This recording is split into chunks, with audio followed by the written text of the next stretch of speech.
No, not maybe as alarming, but I think most of the points which Nikunj alluded that it's not a hobby that you trade in stock markets. It has to be a profession, and it's a hardcore profession when you look at trading stock markets. So I think the data tries to complement that data point. Because if you're coming in with an expectation that you're going to make tons of money in a very short span of time, then you'll be disappointed at the end of the day. And hobby is the right word. It cannot be a second fiddle. Yeah. Exactly. You understand it, you understand it. I mean, if today I don't know how to fly a plane, I should respect that the pilot will do a better job than me.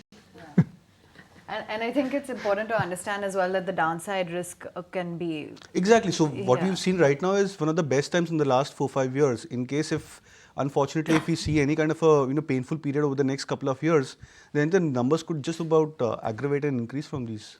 And when I say that, then folks ask me that, then why are you showing and showcasing trading ideas? I said, look, those are meant from professionals, and then there is a risk management in it.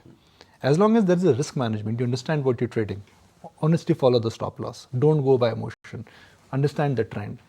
If you're going wrong, cut it out and get out. Don't get emotional. Those are factors which are important. As long as you understand the tools right now, you can actually make a lot of difference. So approaching the stock market is just about attitude, approach, understanding, and also risk management. That's the point which we need to understand. Just because it's worked for one, it may not work for the other one. And just because it has worked for two people, it may not work for everybody else. There is a risk associated with day trading, and that is what SEBI is trying to say. We are simply putting the data out. We are not judging whether you should do it or not. But Kunal, for those who can, those who are capable, those who have the right temperament, looking at the global fall overnight and the fact that Nifty implied open is already knocking off more than 200 points, what are we in store? We were discussing this point just post the budget that now the global markets could probably give direction to our markets.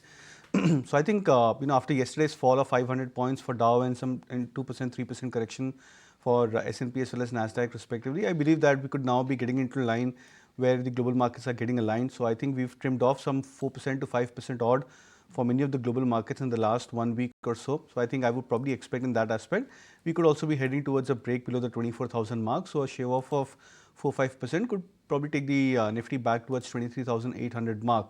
And I think the data over the last 2 days specifically was hinting towards underperformance on the Bank Nifty. We flagged this off yesterday morning as well, that the Bank Nifty is where there has been good amount of short built up, which has started off unwinding on long positions on the Nifty. Short built up on Bank Nifty clearly indicates a tilt that the Bank Nifty would start to underperform, and the data yesterday as well tries to cohen the same view that we could be in for a zone where the markets may tend to underperform. I would actually expect the Nifty to break below this 24,000 mark, maybe not today, but over the next couple of days.